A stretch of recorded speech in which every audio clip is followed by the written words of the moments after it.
Can you help me square why your organization says that being polite is part of being a white supremacist? That is wild to say, I'm not guys. exactly familiar with that passage of the Mass Action Toolkit, which is not I can show you the one that we passage developed. right here. Guys, Brandon Gill read the Smithsonian's toolkit out loud here. It called objectivity white supremacy, and then said the same exact thing about being polite. Would you say that the goal of history, even if it's not properly carried out, would you say that the goal of history is to be objective?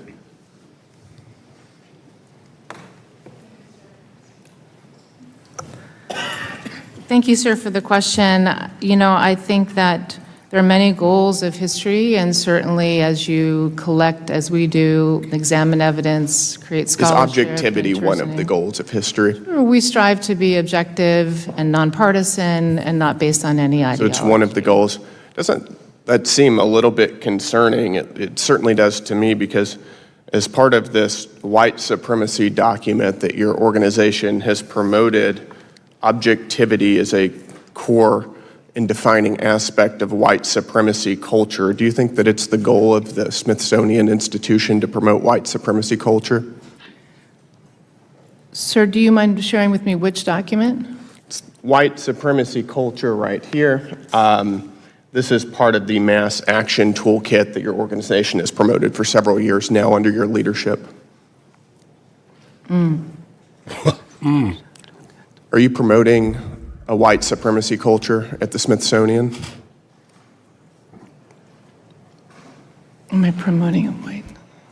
Ma'am, is this a difficult question? She's No, thinking sir, I'm really just hard thinking here, about guys. the Mass Action Toolkit. We didn't develop it, but back to your question, no, we're not promoting any ideology. Does it concern you that your goal is objectivity, one of your goals is objectivity, and your Mass Action Toolkit references objectivity as a defining characteristic of white supremacy culture? It's not our toolkit. It is your toolkit. You've been promoting it for quite some time, We did not come up with the toolkit, sir. but you've been promoting it. It is used as a reference, I believe, probably in 2019, 2020. Yes, under your leadership, it has been used as a reference. Is Mickey Mouse racist? Mickey Mouse is not racist. It's not racist. According to the Smithsonian Institution, one of your exhibits referenced Mickey Mouse as representing, quote, vestiges of longstanding traditions of blackface minstrelsy. Would you describe that as racist? No, the historical trajectory of the origins of Mickey Mouse tied directly So Mickey Mouse to- is rooted in racism. Is that your No, testimony? sir, it's rooted in minstrelsy. Minstrelsy, and you don't think that blackface minstrelsy is racist? It had certain obvious racial overtones that have been well documented. You in think our that that's record. problematic, that Mickey Mouse? So the historical references that are basically being pointed out right here are interesting here, because she's not wrong at all here. But by looking at it through today's lens, at least here, Mickey Mouse is not racist. Mickey Mouse and a lot of the cartoons, specifically from the 20s and 30s, et cetera, were incredibly, incredibly racist. So as of right now, we seem to be talking past each other, but we will definitely get into this a little bit deeper towards the end. Also has those racial overtones? It's not for me to determine what's problematic. It's determined to me what's accurate. Is that right? Yes, Is it important to be polite? Excuse me, sir? Is it important to be polite? Yes, sir. It's also interesting because the same Mass Action Toolkit that your organization has been promoting references politeness as a defining characteristic of white supremacy culture. Ma'am, are you a Jeez, white guys. supremacist? No, sir. You're not. Can you help me square why your organization says that being polite is part of being a white supremacist? That is wild I'm to not say, exactly familiar with that passage of the Mass Action Toolkit, which is not I can show you the one that we passage right developed. here. I don't. guys. There's always a Pardon me? cop-out I with said them, though. I just read you the passage from it. And then your question was, sir? We're going to move on. What She's is not gonna what is answer it. Latina power? Latina power. What is Latino power? Latina power. Latina power would be the forces derived from being a Latina.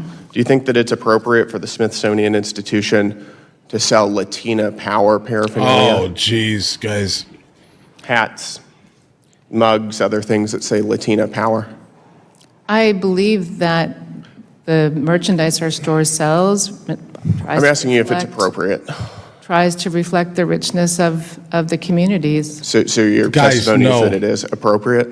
Those are your words, sir. I'm asking you, is it appropriate to sell Latina power paraphernalia? It's a yes or no question. I don't have control over what is sold I'm in our asking you if it's stores. appropriate. I didn't ask you if you have control over it. Is I it understood you, appropriate? sir. Yeah. Yes or no? Again, we strive to represent all Americans and including Is it in our appropriate, yes or merchandise. no?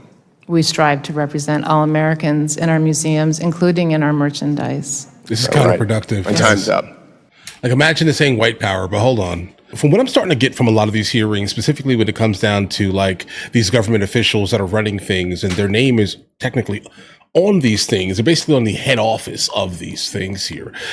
They are definitely responsible for every single thing that comes out of these organizations. For some reason, always have plausible deniability, guys, right? When it comes to some of these things. And that's basically what we just encountered right here. All right. Now, listen, in the United States of America, is it absolutely an okay thing to encounter the Smithsonian, which holds our history, right? For us to be walking through the gift shop and see something that says Latina power on it, it's not conducive. It's not helpful to our society at all here. She just doesn't want to admit here that it is some women-led program or organization or company that made these hats here. And because the Democrat Party basically only generally cares about one gender here, based off of who they tend to promote and who they have speaking for them, et cetera, et cetera. This is kind of how I can easily come up with that opinion. So I see these things and I'm just like, obviously, that's the reason why she's completely fine with the idea of something that says Latina power within the United States of America. We're not a Latino or Hispanic culture, so that's weird. Now, guys, let's get back to the Mickey Mouse thing. Listen, Disney was incredibly, incredibly troubling. Look at it. All right. Tell me if that would be absolutely acceptable to do in 2026, like the majority, like a good amount of it. Was it originally based in like minstrel things?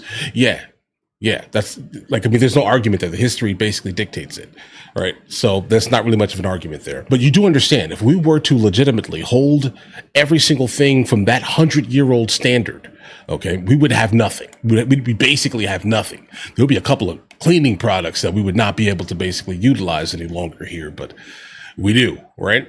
I'm not going to go ahead and get into it, right? It's S&S, right? People use it to mop up their floors. It's tricky. We would have like nothing if we were to hold things to that standard. So there comes a time where we're going to have to kind of move on from things here. And showing the history of Mickey Mouse within the Smithsonian is not really, that's like a nothing burger. That one is a nothing burger. But the idea of then saying that politeness equals white supremacy, what do you mean? There has to be more than that. Objectivity by default, along with politeness by default, equals white supremacy. You're losing me, guys. Okay, like, I mean, listen, hit me with logic and I'll be there. Trust me when I say this here. Hit me with some logic and I'll be there. But that just seems illogical, right? Like, there's nothing there. There's nothing to talk about when it comes to that. I don't think so, right? And do I believe, again, that she played any part in it, in writing it? Probably not, no. But has she most likely seen this here and then was like, meh, I like it, because that's what a party basically represents, right? I like it.